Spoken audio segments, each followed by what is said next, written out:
तो दोस्तों, हमारी ज़ुबान अगर साफ़ ना हो तो कोई इम्पोर्टेंस नहीं देता। आज मैं आपको बताने वाला हूँ हकलाना या तुतलाना या ज़ुबान में किसी तरह की थुलथुलाहट, इस तरह की परेशानियों का क्या उपाय है।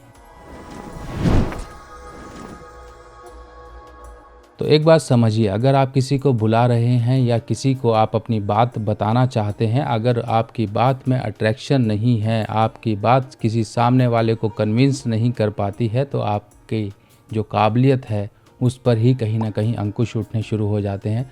आप अपने आप में ही हीन भावना का शिकार होने शुरू हो जाते हैं।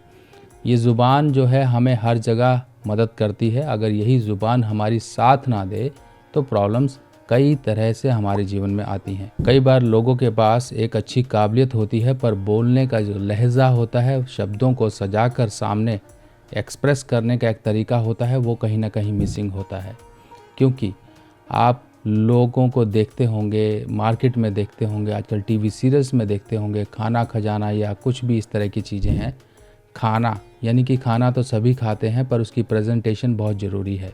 इसी तरीके से बोलना तो सभी जानते हैं, पर उस बोलने की कला को अच्छे तरह से एक्सप्रेस करके किसी के सामने पेश कर देना एक अलग ही तरह का एक्सपीरियंस होता है। आपने हमारे प्रधानमंत्री श्री नरेंद्र मोदी जी के बोलने के तरीके को देखा होगा, कितने अच्छे तरीके से सामने वालों को अपने शब्दों में बांधकर मंत्रमुग्ध कर देते हैं। आपने अच्छे गायकों को सुना होगा जिनकी वाणी में इतनी मिठास होती है कि आप बंध से जाते हो और उनके गुणों के बखान करना शुरू कर देते हो कि कितना अच्छा गला, माँ सरस्वती का वास स्वयं इनके कंठ में विराजमान है।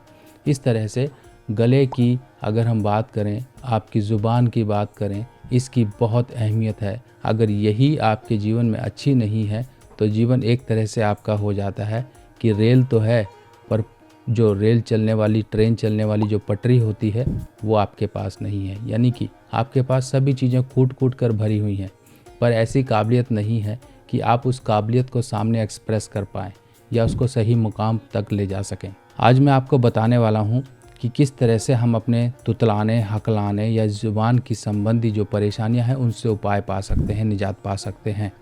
बच्चों में शिकायत होती है, बच्चों में तो चल जाती है हकलाना तुतलाना, पर जैसे ही बड़े होना शुरू होते हैं, स्कूल, कॉलेज, क्लास, अड़ोसी पड़ोसी, मोहल्ले वाले, रिश्तेदार सब कहीं ना कहीं उसका मजाक उड़ाना शुरू कर देते हैं और इससे माँ बाप कई परेशानियों में आते हैं, क्योंकि हर जगह उनको इसी बात का सामना करना पड़ता है कि बच्चे की ज़ुबान साफ़ नहीं है, बच्चा बोलता कुछ और, हमें समझ कुछ और आता है। स्कूल में, क्लास में नहीं बोल पाता है, कहीं कोई फंक्शन है तो वहाँ नहीं खड़ा कर पाते हैं, बच्चे को सामने लाने में काफ़ी दिक्कत आती है। बच्चे बोलते नहीं हैं, सिर्फ इशारा करते हैं, तब प्रॉब्लम आती है। आप बिज़नेस करते हो और बिज़नेस में सामने वाले को आप अट्रैक्ट नहीं कर पाते हो तो आपका बिज़नेस डाउन होता है। आपने कहीं गलती नहीं की है, पर आप उसको सही ढंग से अपनी सफाई ना दे पाओ और आप फंस जाओ तो आपका बुध खराब है। ये बुध हर जगह आपकी इम्पोर्टेंस को, हर जगह आपके साथ खड़ा होता है। अगर ये बुध कहीं पर भी डामाडोल होता है तो जीवन में हमेशा फ्लक्चुएशंस आनी शुरू हो जाती हैं और वो आपके द्वारा ही क्रिएट की होती हैं, क्योंकि आपकी ज़ुबान ही आपका साथ नहीं दे रही है। सबसे बड़ा दोस्त और सबसे बड़ा दुश्मन अगर कोई है इस दुनिया में, इस जीवन में, तो वो आपकी ज़ुबान है। आपकी ज़ुबान आपकी मुसीबतों में आपको बचा सकती है, ये आपका दोस्त का काम कर रही है। आपकी ज़ुबान यानी कि आपने कुछ ऐसा बोल दिया तो वही दोस्त आपका सबसे बड़ा दुश्मन बन के आपको फंसा सकता है, आपके जीवन में मुश्किलें क्रिएट करा सकता है, जो कि आपकी ज़ुबान से कुछ गलत शब्द बोलकर दूसरे को आहत कर सकते हैं। तो आपने देखे होंगे बोलचाल से बहुत बड़े बड़े झगड़े हो जाते हैं। महाभारत में सिर्फ एक ही बात थी जो द्रौपदी ने कही थी दुर्योधन से, तो आप समझ ही गए होंगे कि ज़ुबान से कितने बड़े बड़े युद्ध और कितनी बड़ी बड़ी घटनाएं हो सकती हैं। तो इस ज़ुबान को देखिए हर जगह अच्छा रखना है। कुल मिलाकर हम कुछ ना करें, अपनी ज़ुबान, अपने बुद्ध को अच्छा कर लें, तो यह हकलाना, तुतलाना, ये सब चीज़ें कई बारी हमारे लिए पॉजिटिव हो जाती हैं। पॉजिटिव यानी कि हम इनको अच्छे तरीके से भी इस्तेमाल कर सकते हैं। हर चीज़ नेगेटिव है और हर चीज़ पॉजिटिव भी है, हमें किस तरीके से इस्तेमाल करना है हम ये समझना है। तो सबसे पहले हम ये समझते हैं कि मान लीजिए बच्चों में कहीं दिक्कत है इस तरह की, वो हकलाते हैं या तुतलाते हैं या बोलते नहीं हैं, तो सिंपल उपाय है काली मिर्ची, ये फ़ोटो में आपको दिख रही है, काली मिर्ची, ब्लैक पेपर और शहद, ये दोनों चीज़ें लीजिए। इनको आप काली मिर्ची को थोड़ा सा पीस लीजिए, थोड़ा सा बच्चा जितना खा सके, शहद में थोड़ा सा मिलाकर उसे रोज़ाना चटाना शुरू करिए।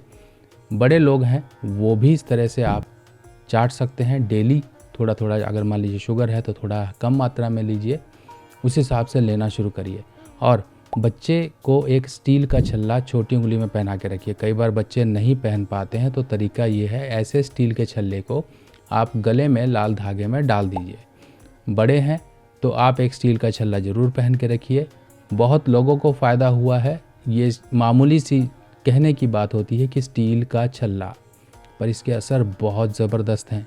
आपको ऑटोमेटिकली बहुत सी चीज़ों में राहत मिल जाएगी, आपके अंदर कॉन्फिडेंस आएगा, बुद्ध संबंधित चीज़ें आपकी स्ट्रांग होंगी, आपकी चुस्ती चालाकी बढ़ेगी। जो दिमाग हमेशा उलझन में रहता था, टेंशन में रहता था, डिप्रेशन या फिर नेगेटिविटी में आ रहा था, वही आपका कंट्रोल होना शुरू हो जाएगा। क्योंकि फौलाद यानी कि शनि और बुध की गोलाई है छल्ला, यानी कि शनि बुध यानी कि चतुराई और बुद्धि दोनों एक साथ मिलती हैं तो जीवन में हर चीज़ें दुरुस्त होना शुरू हो जाती हैं। इस तरह से ये स्टील के छल्ले का उपाय होता है। ये 2 छल्लों का उपाय होता है। पहला छल्ला या तो जल प्रवाह करो या फिर मंदिर में चढ़ा दो और उसी दिन दूसरा छल्ला पहन लो, ताकि आपके बुध की पॉजिटिविटी और स्ट्रांग हो जाए। लाल किताब की सभी सामग्री अब आप मेरी व्हाट्सएप कैटलॉग पर आसानी से देख सकते हैं और आप अपने एड्रेस पर मंगवा भी सकते हैं। और इसके साथ साथ बच्चों में लगता है कि गाली गलौज इस तरह की चीज़ें ज़्यादा हैं, तो बच्चों को अगर मान लीजिए घर में आपके नॉनवेज वगैरह इस्तेमाल नहीं होता है, तो बच्चों को आप रुद्राक्ष, वो भी खासकर गणेश रुद्राक्ष, जिसमें कि ये फ़ोटो में आपको दिखाई दे रहा है, एक सूंडनुमा आकृति निकली होती है, ये बच्चों के इंटेलिजेंस और वाणी दोषों को दूर करने में काफ़ी सहायक है। बड़े लोगों में भी ये काफ़ी सहायक है।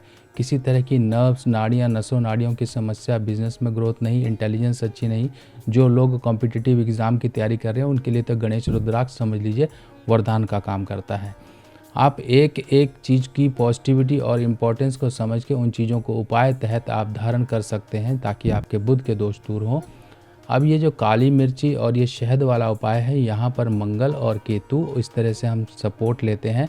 रोज़ाना इस उपाय को करते रहिए। बच्चों में जिनमें देरी से बोलने की समस्या थी वो सही हो गई, जिनके तुतलाना हकलाने की समस्या थी वो सही हो गई, जो गाली गलौज करते थे या किसी को अपनी ज़ुबान से आहत कर देते थे, उनकी ज़ुबान में मधुरता और वाणी में मिठास आनी शुरू हो गई।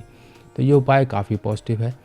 अब ये हकलापन आपको कैसे नुकसान पहुंचाता है, ज़रा सी एक बात से समझिए कि 4-5 लोग की टीम एक बार ट्रेन में सफ़र कर रही थी। वो 4-5 लोग में एक हेड था, बाकी कर्मचारी थे, कहीं बिज़नेस टूर पे जा रहे थे। तो ट्रेन में बैठे हुए थे, एक चाय वाला निकलता है, चाय चाय बोलता हुआ। तो उनमें से एक आदमी बैठा हुआ था, वो कहता, आज सर को चाय पिलाते हैं तो कुछ नंबर बना लेते हैं, चलो थोड़े सी इम्प्रेशन भी अच्छा जमेगा कि हाँ मैंने चाय पूछी। तो वो बोलता है, सर चाय पियेंगे? तो सर बोलते हैं हाँ। तो चाय वाला निकल रहा होता है, तो उस आदमी में जो चाय के लिए अपने बॉस को पूछ रहा होता है, उसमें हकलाने की आदत होती है। अब ये हकलाने की आदत, यहीं से ही उसका काम खराब हो जाता है। चाय वाला निकल रहा है, चाय चाय चाय चाय, वो बोलता है ओए चिच चिच चिच चिच चिच, तब तक वो चाय वाला आगे निकल जाता है। अब जब वो वापस आता है तो उसका जो डोलचू होता है वो खाली हो चुका होता है। इतने में कुछ देर बाद दूसरा चाय वाला आता है, फिर वो बोलता है ओए चिच चिच चिच, तब तक वो भी आगे निकल जाता है। अब ऐसे करते करते भैया 2-3 लोग चाय वाले निकल गए और चाय ख़त्म हो गई, दोपहर हो गई। तो इस तरीके से उसको चाय भी नहीं वो अपने बॉस को पिला सका। तो इस तरह से देखिए हकलाने से कितनी बड़ी प्रॉब्लम होती है। आप ना तो आपको कोई इम्पोर्टेंस देगा, बड़ा मुश्किल से एक मौका भी आया था कि भैया अपना थोड़ी छवि सुधार लें, थोड़ा बॉस को इम्प्रेस कर लें, पर वो भी मौका ज़ुबान से हाथ से चला गया। इस तरीके से ज़ुबान को अच्छा रखिए। जो बिजनेसमैन हैं उनके लिए तो खासकर स्टील का छल्ला और रात को मूंग भिगा के सुबह पक्षियों को देना बहुत ज़रूरी है। डेली रोज़ाना देते रहिए। आपके बिजनेस में, आपकी वाणी में, आपके व्यक्तित्व में निखार आना शुरू हो जाएगा। तो दोस्तों इस तरह से इस उपाय को करिए, चाहे बच्चा हो, चाहे बड़ा हो, चाहे बूढ़ा हो, चाहे जवान हो, कोई भी हो। बुध के उपाय सबके लिए ज़रूरी हैं। बुध एक सर्वशक्तिमान ग्रह माना गया है और इसकी शक्ति को कम मत आंकिए। इसकी शक्ति को हमेशा मैनेज करके रखिए। बाकी और कोई परेशानियां हैं तो वो कुंडली के अकॉर्डिंग देखकर की जा सकती हैं, पर ये सिंपल और जनरल उपाय हैं जो कोई भी कर सकता है। तो दोस्तों ऐसे ही और जानकारियां लेके मैं आपके सामने फिर हाजिर होऊंगा। तब तक के लिए अपने सुभाष भाई को आज्ञा दीजिए। नमस्कार।